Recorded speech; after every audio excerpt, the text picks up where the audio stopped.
both Rudy and I walked into the SGP event, into their national conference, into their main stage to show that we are here.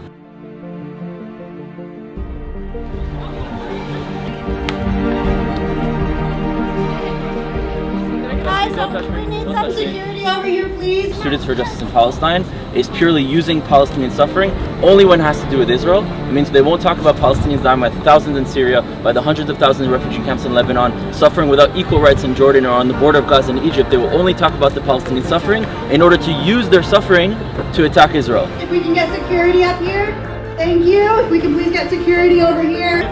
Stop!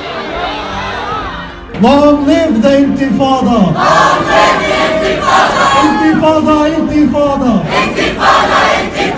Intifada, Intifada! Those guys scream Intifada over here, and that's murder of Jews. So they're actually also anti-Palestinian because it's functional to them for Palestinians to suffer, because they would not be able to use them against Israel. We've seen that happen throughout history, trying to make Jews the source of evil, Jews the source of the problems, whether it's the Black Plague, the problems in the Inquisition, the problems in the Holocaust and the pogroms. They're trying to use the Jewish story to pin it against every other minority that are suffering. And we're here to stand up against it. We're not here promoting anything negative. Just be aware that what you guys are doing is using Palestinian suffering to try and target Israel. Sir, I'm gonna need you to leave here with them. The fuck out! Their people are suffering.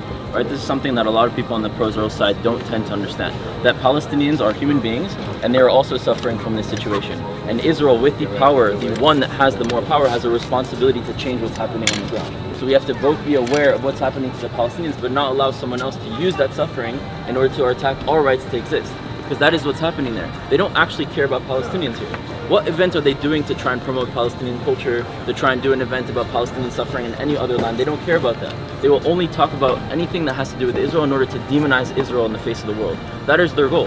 Why do they have an anti-normalization policy? If they represented or truly cared to help Palestinian rights, they would want to talk to Israelis. Because at the end of the day, there's no future with Palestinians that's disappearing or Israelis that's disappearing. If they truly cared to change things on the ground, they would talk to people like us that can inspire and change things on the ground. Their interest is not to speak to the people that are related to this conflict, it's to speak to everyone else on this campus in order to get people to the conclusion that we don't have a right to exist. Coming back to your native Holy Land.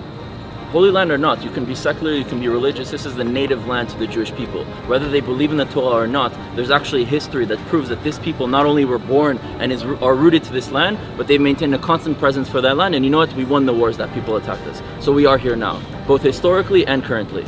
We are here to make sure that they see what a strong Jewish people and warriors should look like.